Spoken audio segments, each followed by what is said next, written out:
Welcome, everybody. Nice to see so many people joining us online today. My name is Eliza, and on behalf of Pandell, it's great to have you join us for this Pandell Leadership webinar. Today's topic is leveraging JV business data to improve vendor management. And we're really excited to have a couple of very special speakers with us today. We have Louis Slater and Steve Reichenbacher, and I'll do a quick intro for both of them. So Steve is the Director of Process and Product Development at Stonebrook Business Services. Steve is a co-founder of Stonebrook Business Services, and he's passionate about leveraging systems and data for efficient processes and efficient business decision making.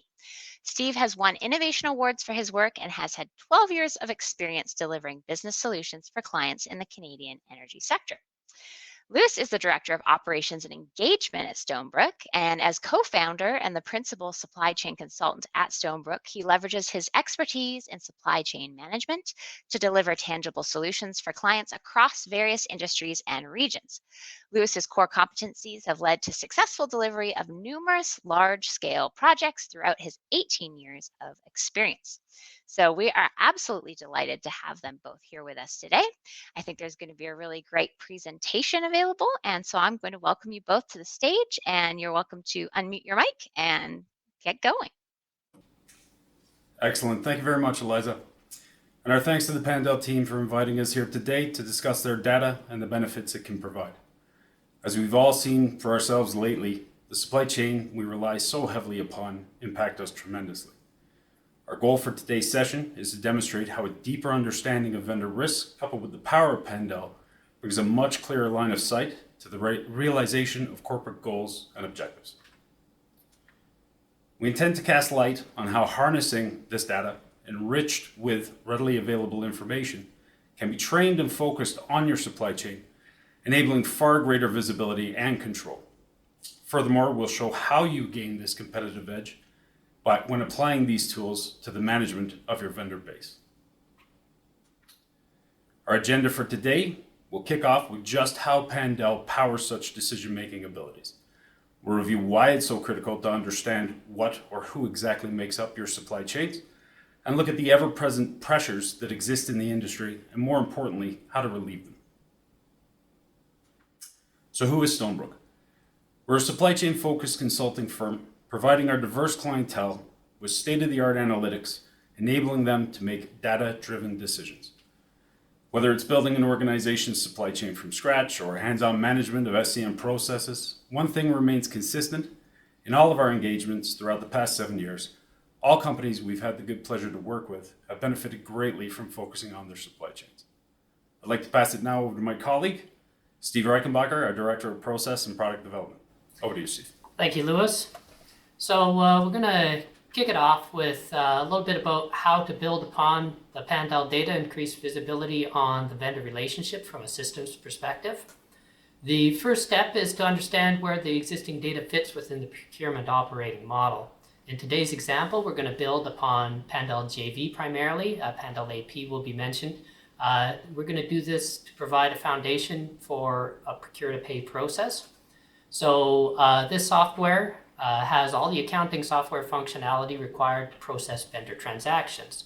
And from this alone, we get a good idea of how vendor spend impacts the business financially. But we're missing vendor risk and competitive pricing. We need those perspectives, and these typically fall outside of the scope of an accounting system.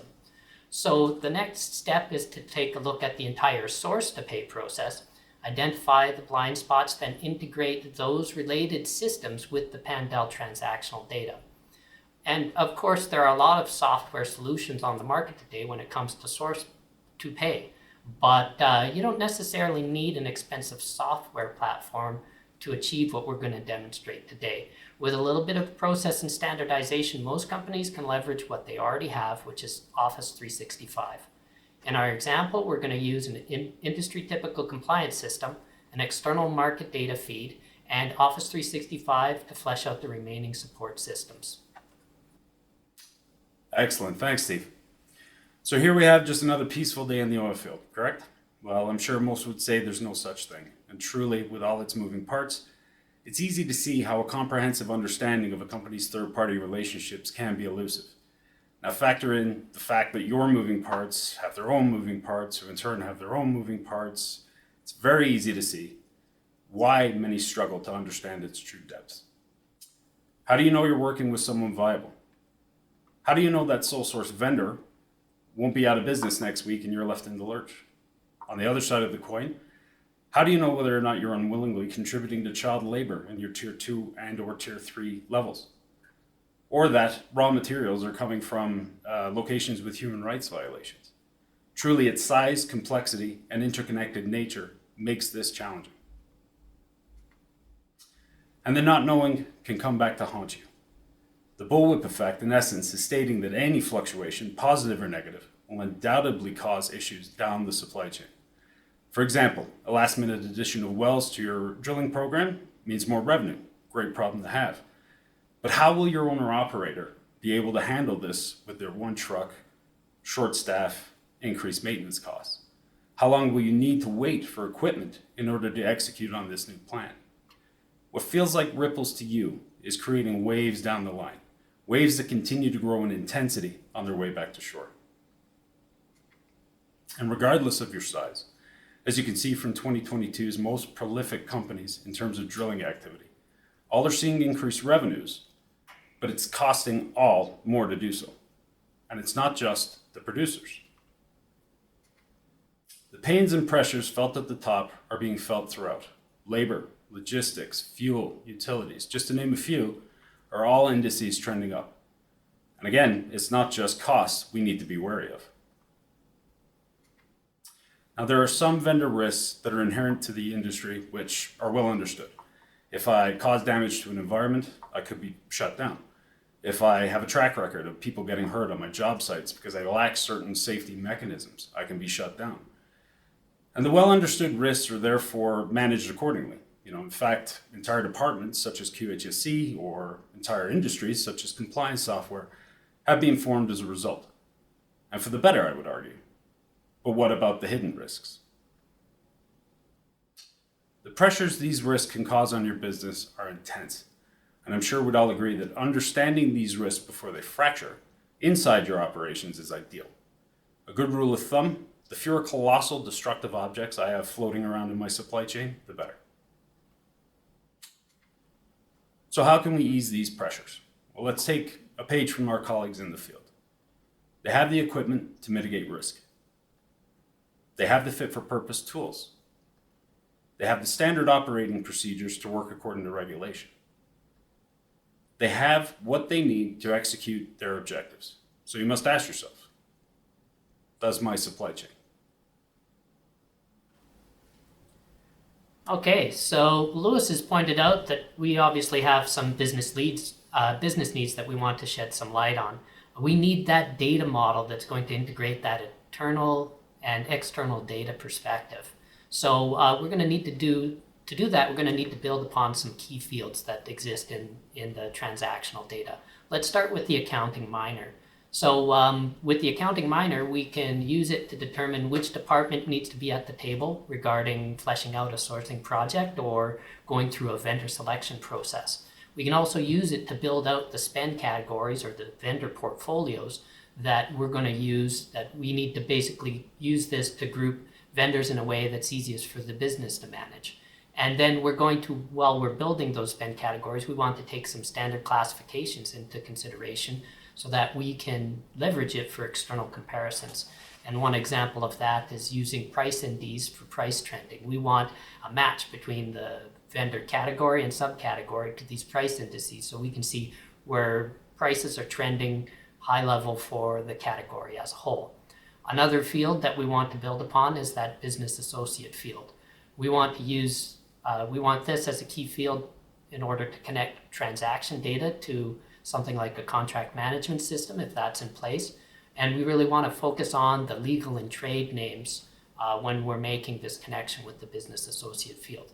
The legal and trade names are important because we need it to connect to business directories, government registries, stock tickers, and any type of market intelligence subscription that might be available for us to use.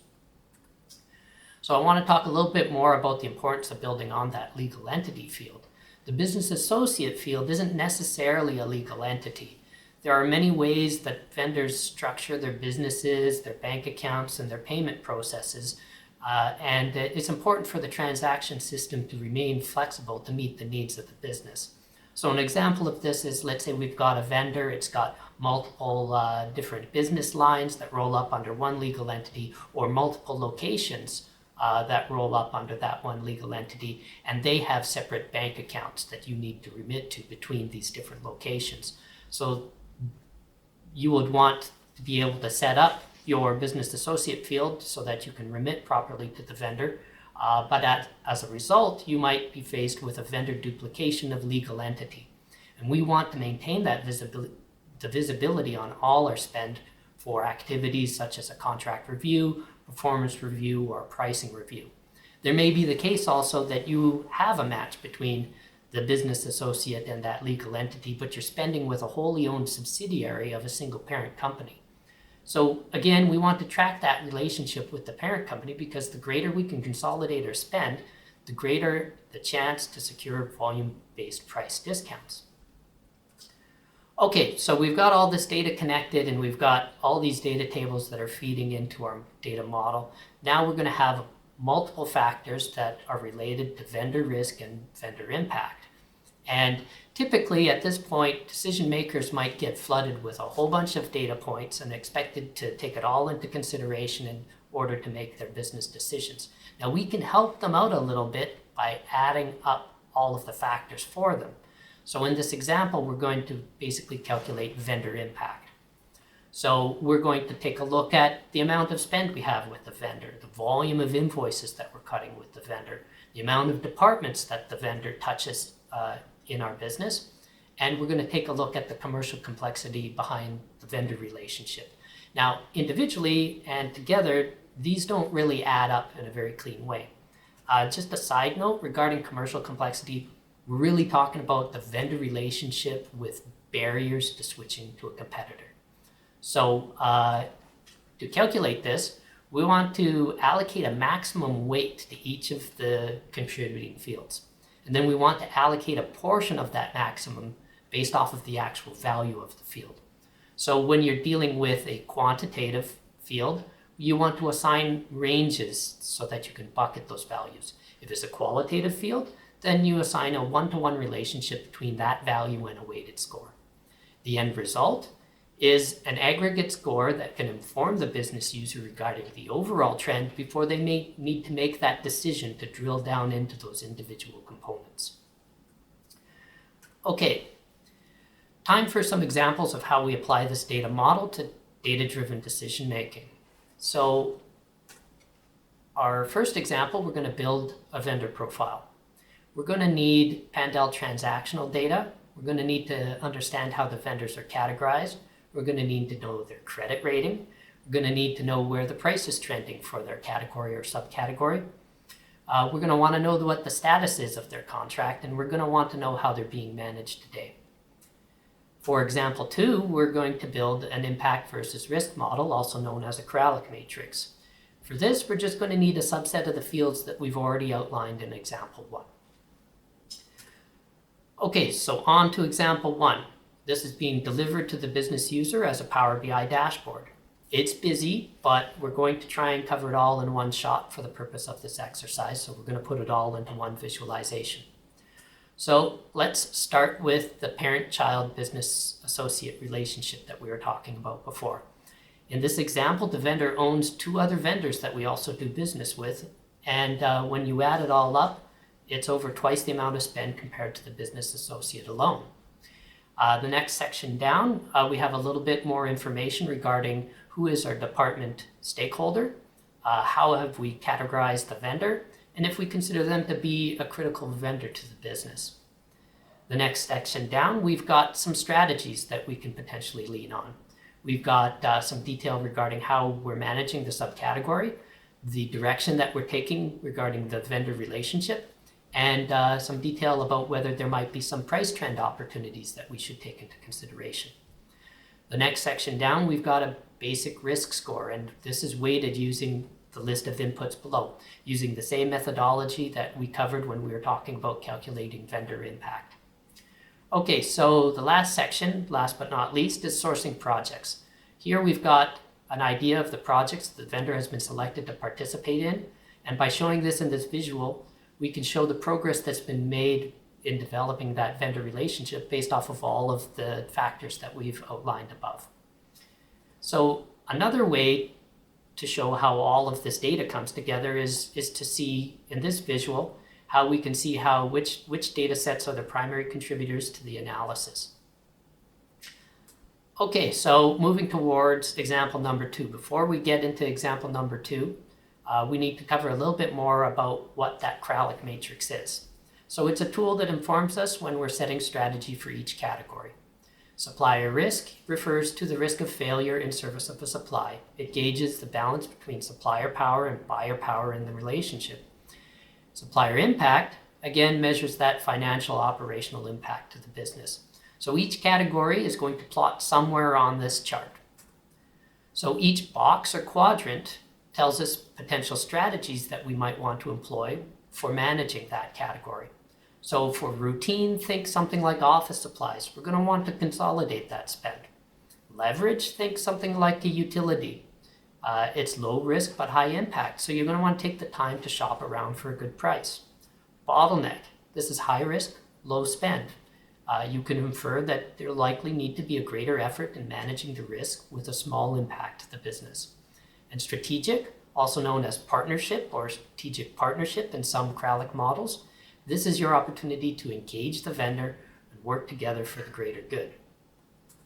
Okay, so we're ready to jump into example 2, another Power BI dashboard.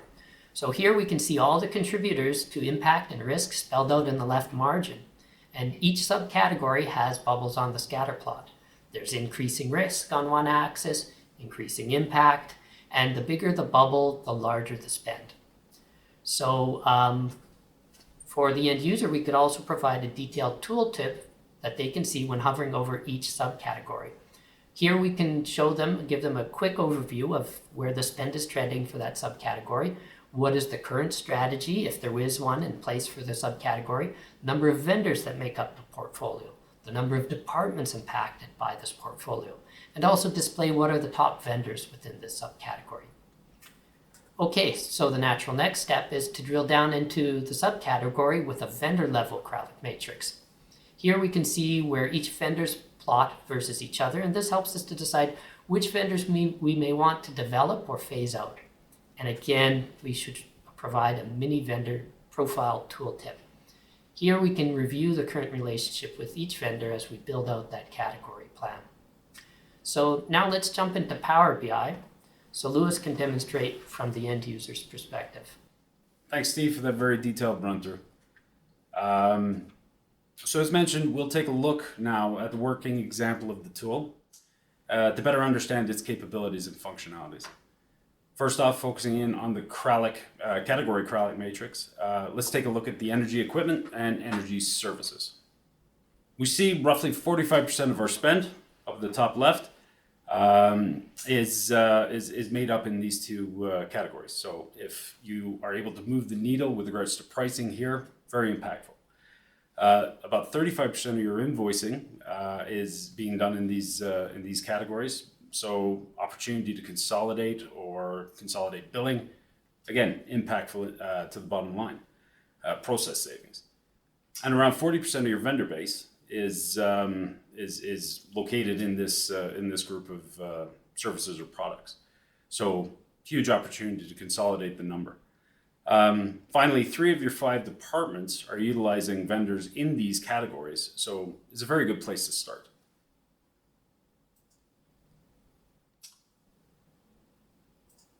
Okay. Focusing in on the energy equipment, we notice the average price index in the bottom left here.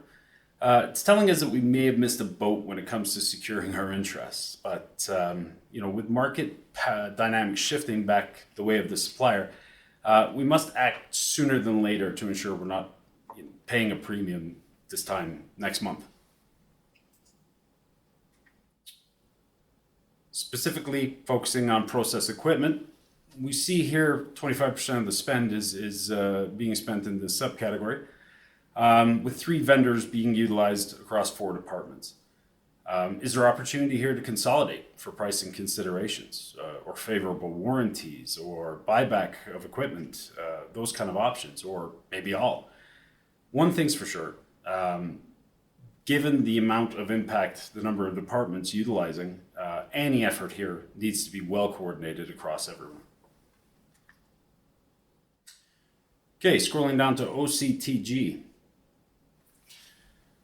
which is roughly 60% of the category spend. We see a single vendor with the lion's share. After investigating, we determined the other rogue spend was due to Tubular's inability to deliver due to short cycle scenarios. So again, due to the bullwhip effect, we've had to rely on other vendors multiple times. Is this Tubular's fault? Perhaps if they utilized inventory trend analysis or had suitable safety stock, things might have been a bit different, but we can't jump to conclusions. Better yet, we should harness our own internal data to direct the conversation, eliminating the bullwhip by connecting with these key vendors to secure supply and cut down drastically on handling or switching costs, just to name a few benefits. Okay, jumping into the energy services, we see there's a multitude of services in this category. And if you look closely, we'll scroll over a few here.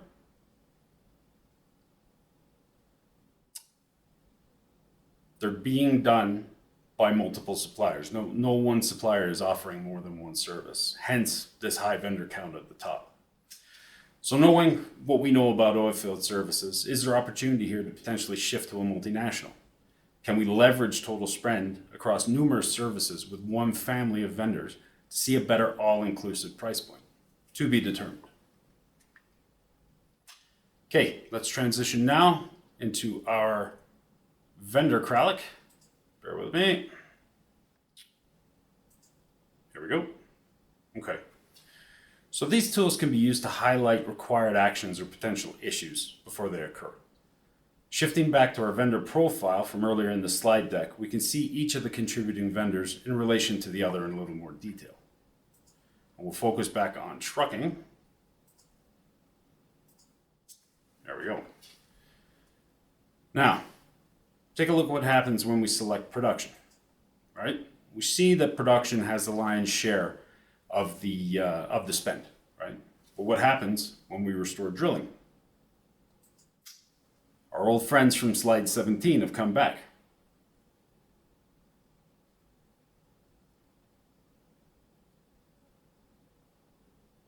Okay? So today we essentially have two departments using these connected companies in silos, which begs the question, if we coordinate efforts, is there an opportunity to have our better rates? Could we have right of first refusal knowing that we have a larger collective impact? And are there other services seemingly this larger enterprise could conduct on our behalf? It's to be determined. But one thing for sure, if you take a look at the actual tooltip, specifically on the contract status, there is an immediate need to engage these family of vendors to ensure that their high-risk activities are adequately covered by contractual terms. So there we have it. We have the appropriate tools and the knowledge to apply them. We start to see the shift in the balance of power. First, we've identified our risks and applied them to our spend to prioritize efforts, as well as guide our sound securement strategies. Second, we have the ability to formulate agreements and secure critical interests and safeguard against disruption. Finally, we have the means to track our progress and adjust according to the ever-changing pressures, putting you more comfortably into the driver's seat of your supply chain, as you see from this recent client testimony. Back over to you, Eliza. Thank you so much. That was really great. So for those who use Excel for everything, how can they connect their spreadsheets together to tell a single story? Okay, that's a good question. So it's not uncommon for a lot of companies to be heavily reliant on Excel. Really, the solution there in order to put something like this together is to maybe have some standard templates with Excel designed with the purpose of integrating that data. So if there's opportunity or there's appetite for a little bit of change management regarding putting out a standard template, then you can you can set up a tab on that Excel sheet that will build out that sort of data formatted data table. And then if you house it in something like an Office 365, then it's accessible to be able to build a larger data model using any type of, you could use a tool like Power BI or Power Automate to aggregate that data. So it is very possible to build it all out with Excel, doing everything in Excel. And Excel does have a lot of functionality that has grown into the tool over the years. But you just have to have that design in mind when upfront so that you can make those connections. It can be done. Okay, any chance you have an example of how those tools have been used, the impact and the cost in general? Yeah, so recently we were helping out in the construction industry during the recent epidemic. We didn't have to put together a Kraljic per se because everything in that industry was on fire with regards to the price. Just understanding what was impactful to the business, the highest cost, the hardest to get, we had our starting point. So applying, some different ways of doing things, we looked at kind of circumventing distributors to see whether or not going direct to, the source of product made sense. Fortunately, wasn't a big enough client to go direct to a mill per se. So, specific on lumber, what we did was utilize distributors of lumber, kind of empowered them with the knowledge of what we needed, which was something new for the business as well at the time, because it was typically, I have a project, I buy for the project, I move on to the next project, so very reactive. So just with a bit of proactivity, utilizing vendor spend analysis, we were able to empower that distributor with a laundry list of lumber that we needed for 6 months, let's say. That secured the supply, which was in a very hard way, hard to get. Also, it ended up eliminating a lot of handling costs, a lot of logistics costs with a direct from mill. I think it was a total of about 45% we ended up saving. So originally it was expected to be around 26, but again, the lumber prices skyrocketed yet again. So yeah, it was fantastic timing that really brought back some results and eliminated that bullwhip, which we were all feeling during the epidemic. Wonderful. That's significant. That's nothing to scoff at, a savings of 45%, especially during the epidemic when prices are just incredibly insane. So thank you for that example. It looks like that's it. And Steve and Lewis, thank you so much for taking the time to speak with us today. I think that was really informative and it gives people a lot to think about. So thank you to everybody in the audience, and we hope you'll join us at the next Pandell Leadership webinar. But meanwhile, have a wonderful afternoon, everybody. Thank you. Thank you very much.